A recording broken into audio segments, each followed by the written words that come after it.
ನಿರ್ವಹಣೆಯಲ್ಲಿ ಹೊರಗೆ ಹೋಗ್ಬಿಟ್ಟಿರ್ತಾನೆ ಅವನು ಗುತ್ತಿಗೆದಾರ.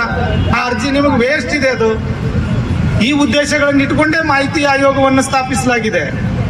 ಮಾಹಿತಿ ಆಯೋಗದ ಉದ್ದೇಶನೇ 90 ದಿನಗಳಲ್ಲಿ ಅರ್ಜಿದಾರನಿಗೆ ಮಾಹಿತಿ ಸಿಗ್ಬೇಕನ್ನೋ ಉದ್ದೇಶ. ಇವರೇ ಇಲ್ಲ ಸ್ವಾಮಿ, ಇವ್ರು ಏನ್ ಮಾಡ್ತಾ ಇದಾರೆ ಅಂದ್ರೆ 4 ವರ್ಷದ ಅರ್ಜಿಗಳನ್ನು ವಿಲೆ ಮಾಡಿಲ್ಲ ಇವರು.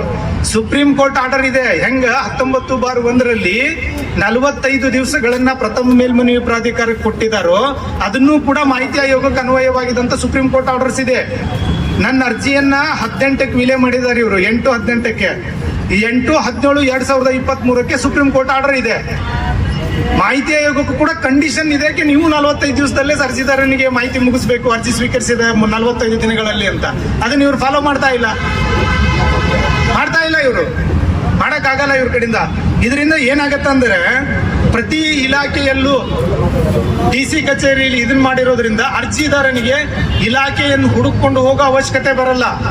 ಕೆಲವೊಂದಿಷ್ಟು ಹೊಸ ಅರ್ಜಿದಾರರಿಗೆ ಪ್ರಥಮ ಮೇಲ್ಮನವಿ ಪ್ರಾಧಿಕಾರ ಯಾರೆಂದು ಗೊತ್ತಾಗೋದಿಲ್ಲ.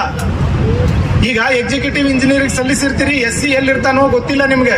SC ಹೆಂಗಿರ್ತಾನೆ, ಒಂದು ಸರ್ಕಲ್ ಇರುತ್ತೆ, ಸರ್ಕಲ್ಗೆ ಹೋಗಿರ್ತಾನೆ.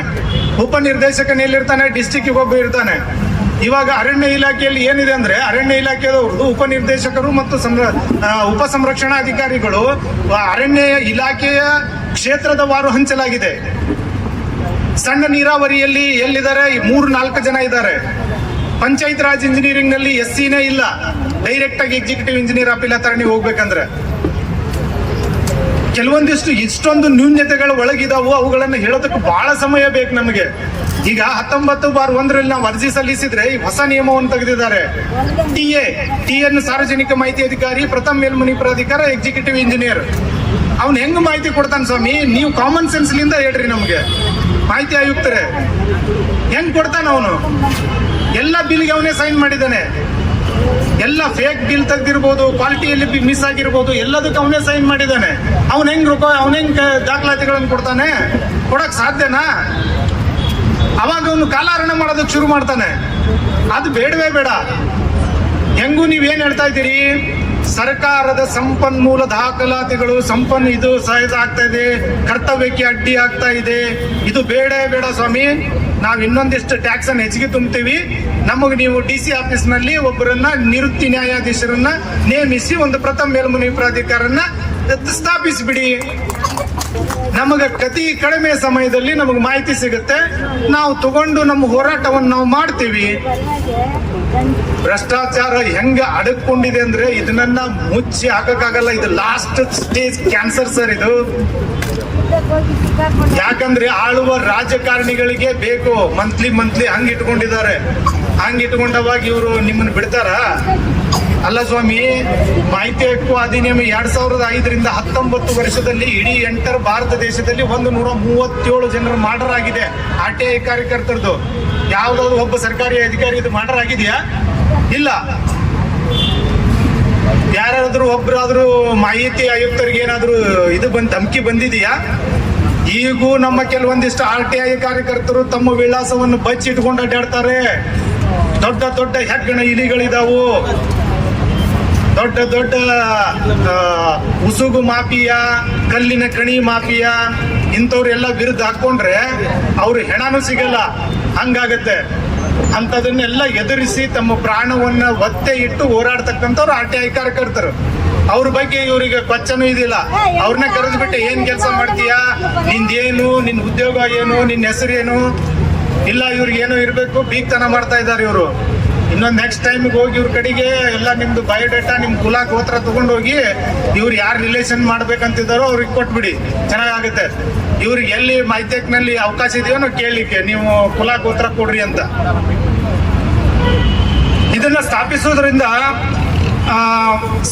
ಸಾರ್ವಜನಿಕ ಮಾಹಿತಿ ಅಧಿಕಾರಿಗೂ ಸರಿಯಾದ ಒಂದು ಕಾಲಮಿತಿಯೊಳಗೆ ಮಾಹಿತಿಯನ್ನು ಪೂರೈಸಬೇಕನ್ನೋ ಜವಾಬ್ದಾರಿ ಬರುತ್ತೆ.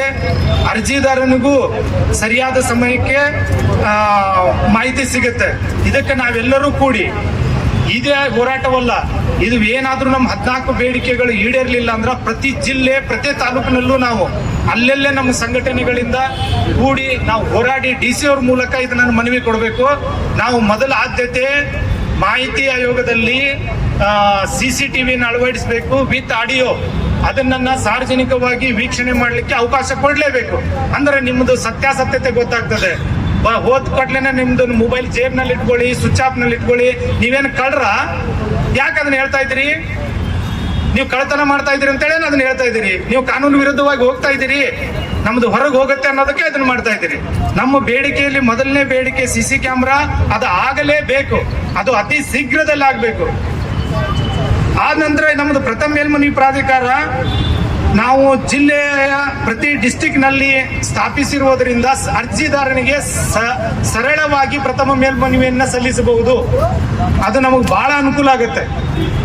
ಇದ್ರ ಬಗ್ಗೆ ಸರ್ಕಾರ ಅತಿ ಕಡಿಮೆ ಸಮಯದಲ್ಲಿ ಇದನ್ನ ಚರ್ಚೆ ಮಾಡಿ ಇದಕ್ಕೊಂದು ನಿರ್ಧಾರ ತಗೊಂಡು ಒಂದು ಆದೇಶ ಮಾಡ್ಬೇಕಂತೇಳಿ ಈ ಮೂಲಕ ಅವರಿಗೆ ನಾನು ಕೋರ್ತೇನೆ. ಮತ್ತು ಈ ಪ್ರಥಮ ಮೇಲ್ಮನವಿ ಪ್ರಾಧಿಕಾರಿಗಳು ಹಿರಿಯ ಅಧಿಕಾರಿಗಳಾಗಿರುವುದರಿಂದ ಮಾಹಿತಿಯನ್ನ ಇವ್ರು ಕೊಡಿಸೋದಿಲ್ಲ ಮಾಹಿತಿಯನ್ನ. ಯಾಕಂದ್ರೆ ಇವರು ಭ್ರಷ್ಟಾಚಾರದಲ್ಲಿ 50% ಶಾಮೀಲ್ ಆಗಿರ್ತಾರೆ. ಇದರಿಂದ ಏನಾಗುತ್ತೆ, ಇವ್ರನ್ನ ಪ್ರಥಮ ಮೇಲ್ಮನವಿ ಪ್ರಾಧಿಕಾರದಿಂದ ಇವ್ರನ್ನ ತೆಗೆದುಹಾಕಿ ನಮ್ಗೆ ಡಿಸ್ಟಿಕ್ ನಲ್ಲಿ ಪ್ರಥಮ ಮೇಲ್ಮನವಿ ಪ್ರಾಧಿಕಾರ ಸ್ಥಾಪಿಸ್ರಿ. ಇನ್ನು ಉಳಿದಿದ್ರಲ್ಲಿ ಏನಿದೆ ಅಂತ ಹೇಳಂದ್ರೆ, ಇವಾಗ ಈ ಒಟ್ಟು ಅರ್ಜಿಗಳನ್ನ ಏನು ನೀವು ವಿಲೆ ಮಾಡಿದಿರಿ ಇಟ್ಕೊಳ್ಳೋಣ, ನಿಮ್ಮ ಮಾತನ್ನೇ ಸರಿ ಅಂತ ಇಟ್ಕೊಂಡ್ಬಿಟ್ಟು ಅರ್ಜಿದಾರರೇ ತಪ್ಪು ಮಾಡಿದ್ದಾರೆ ಅಂತ ಇಟ್ಕೊಂಡ್ ಬಿಡೋಣ. ಓಕೆ, ನೀವೇ ಸರಿಯಾಗಿದ್ದೀರಾ, ನೀವೇ ಸತ್ಯ ಹರಿಶ್ಚಂದ್ರರು, ನಿಮ್ಮ ಮೇಲೆ ಯಾವುದೇ ಅಕ್ರಮ ಆಸ್ತಿ ಸಂಪಾದನೆಯಲ್ಲಿ ಕೇಸು ಪಾಸ್ ಅಂತವೆಲ್ಲ ಸುಳ್ಳು, ಇವರೆಲ್ಲ ಆರೋಪ ಮಾಡ್ತಿರೋರೆಲ್ಲ ದಡ್ರಿದ್ದಾರೆ, ಬೇಡ ಬಿಟ್ಬಿಡೋಣ. ಒಂದು ಕೆಲಸ ಮಾಡಿ ಸ್ವಾಮಿ, ಸರ್ಕಾರವು ಕೂಡ ಒಂದು ರಚನೆ ಮಾಡಲಿ, ಒಂದು ಕಮಿಟಿ ರಚನೆ ಮಾಡಿ 2023ರಿಂದ ಸ್ಟಿಲ್ ಡೇಟ್ ವರೆಗೆ 22,000 ಪ್ರಕರಣಗಳನ್ನ ಕ್ಲಬ್ ಮಾಡಿ ಏನು ನೀವು ವಿಲೆ ಮಾಡಿದಿರಿ, ಈ ಒಂದು ಸಮಿತಿ ರಚನೆ ಮಾಡಿ ಇದರಲ್ಲಿ ಕೇಳಿರುವಂತಹ ಮಾಹಿತಿಯನ್ನ ಪ್ರತಿಯೊಂದನ್ನು ಪರಿಶೀಲನೆ ಮಾಡ್ರಿ. ಯಾವ ಅರ್ಜಿಯಲ್ಲಿ ಕೇಳಿರುವ ಮಾಹಿತಿ ಏನು, ಅದರಲ್ಲಿ ಸಾರ್ವಜನಿಕ ಹಿತಾಸಕ್ತಿ ನಿಮ್ಮಂತಾನೆ ಬಂದು ಕೇಳೋಣ. ಸಾರ್ವಜನಿಕ ಹಿತಾಸಕ್ತಿ ಕೇಳೋ ಅವಶ್ಯಕತೆ ಇಲ್ಲ. ಅದು ಸಾರ್ವಜನಿಕ ಹಿತಾಸಕ್ತಿಗೆ ಸಂಬಂಧಪಟ್ಟದ್ದು ಇದೆಯಾ ಇಲ್ಲ ಅನ್ನೋದನ್ನ ಪರಿಶೀಲನೆ ಮಾಡಿ ಸರ್ಕಾರಕ್ಕೆ ಒಂದು ವರದಿ ಕೊಡೋದಕ್ಕೆ ನೀವು ಒಂದು ಕಮಿಟಿಯನ್ನು ರಚನೆ ಮಾಡ್ರಿ. ಇದು ನಮ್ಮ ಒತ್ತಾಯ ಇದೆ. ಹಾಗೂ ನೀವೆಲ್ಲರೂ ಸೇರಿ ಮುಂದಿನ ದಿನಮಾನಗಳಲ್ಲಿ ಇದನ್ನ ಹೋರಾಡೋದನ್ನ ಬಿಡೋದು ಬೇಡ. ನಾವೇನಾದ್ರೂ ಹಿಂದಕ್ಕೆ ಸರಿದ್ರೆ ಇದು ಇನ್ನೊಂದು ಕೆಲವೊಂದಿಷ್ಟು ದಿನದಲ್ಲಿ, ಯಾಕಂದ್ರೆ ಈಗ ಆಲ್ರೆಡಿ ನಮ್ಮ ಅಶೋಕ್ ಚಲವಾದಿ ಅವರು ಎಲ್ಲದನ್ನು ಹೇಳಿಬಿಟ್ಟಿದ್ದಾರೆ.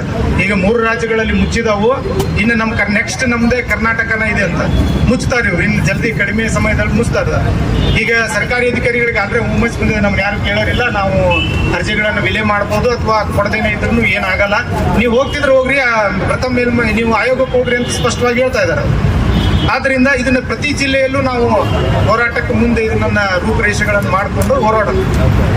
ನಿಮ್ಮಲ್ಲಿ ಏರ್ತಕ್ಕಂಥ ಸಲಹೆ ಸೂಚನೆಗಳು ಮಾರ್ಗದರ್ಶನಗಳಿದ್ರೆ ನಮ್ಮ ರಾಮಲಿಂಗಾರೆಡ್ಡಿ ಅವ್ರಿಗೂ ಕೊಡ್ರಿ, ಮತ್ತಿನ್ನಿದ್ರೆ ನಿಮ್ಮ ಸ್ನೇಹಿತರಿಂದ ಏನಾದರೂ ಇದ್ರೆ ಅವನ್ನೂ ಕೊಡ್ರಿ. ಹೋರಾಟದ ರೂಪುರೇಷೆಗಳು, ಮಾಹಿತಿ ಆಯೋಗಕ್ಕೆ ಒತ್ತಾಯಿಸುವಂತ ರೂಪುರೇಷೆಗಳು. ಸಮಾನ ಕೆಲಸಕ್ಕೆ ಸಮಾನ ಏನ್ ಸರ್? ಸಮಾನ ಕೆಲಸಕ್ಕೆ ಸಮಾನ ಸರ್, ಭಾರತೀಯ ಪ್ರತಿಯೊಬ್ಬ ನಾಗರಿಕನಿಗೂ ಅದಕ್ಕೆ ನೀವು 3 ಸೆಕ್ಷನ್ 3 ನೋಡ್ಬಿಡ್ರಿ. ಸರ್ಕಾರಿ ಅಧಿಕಾರಿ ಕಚೇರಿಯಲ್ಲಿ ಇದ್ದ ತನ್ನ ಹಿರಿಯ ಅಧಿಕಾರಿಗೆ ಅರ್ಜಿ ಸಲ್ಲಿಸಲಿಕ್ಕೆ ಅವಕಾಶ ಇದೆ. ಇದು ನಾನು ನೀವು ಏನ್ ಹೇಳ್ತಾ ಇದ್ದೀನಿ ಅಂದ್ರೆ 140 ಕೋಟಿ ಜನರ ಹಕ್ಕಿದು. ಹಾ, ಈಗ ಸಮಾನ ವೇತನ ಸಮಾನ ಕೆಲಸಕ್ಕೆ ನೌಕರರು ಇರ್ತಾರೆ ಸರ್, ಮಾಡ್ಕೊಂಡಿರ್ತಾರೆ. ಅವನು ಸಾರ್ವಜನಿಕ ಮಾಹಿತಿ ಅಧಿಕಾರಿ ಆಗ್ಬಹುದಾ ಅಂತ? ಇಲ್ಲ, ಬರಲ್ಲ. ನಾನು ಅದನ್ನ ನಿಮ್ಗೆ ಹೇಳ್ಬಿಟ್ಟಿದ್ದೀನಿ. 5/1ರಲ್ಲಿ ಪ್ರಾಣಾಂಕಿತ ಅಧಿಕಾರಿ ಅಂದ್ರೆ ಗೆಜೆಟೆಡ್ ಆಫೀಸರೇ ಆಗಿರ್ಬೇಕು. ಅವನಿಗಿಂತ ಕಡಿಮೆ ಇದ್ದವನಿದ್ರೆ ನೀವು ತಗೊಳ್ಬೇಡಿ ಸರ್. ಈಗ ನಮ್ಮಲ್ಲಿ ಸಮಾನ ವೇತನ ಸಮಾನ ಕೆಲಸಕ್ಕೆ ಇರುವಂತಹ ಅಧಿಕಾರಿನೇ ಸರ್. ನೋಡಿ, ಇಲ್ಲಿ ಹೇಳ್ತೇನೆ, ಅಲ್ಲಿ ಕ್ಯಾಟಗರಿ ಇದೆ ABCD ಅಂತ ಅಧಿಕಾರಿಗಳ ವರ್ಗ. ABCD ಗೊತ್ತಾ ನಿಮ್ಗೆ? ಡಿದವ್ರಿಗೆ ಇರೋನವನು ಬರೋದಿಲ್ಲ.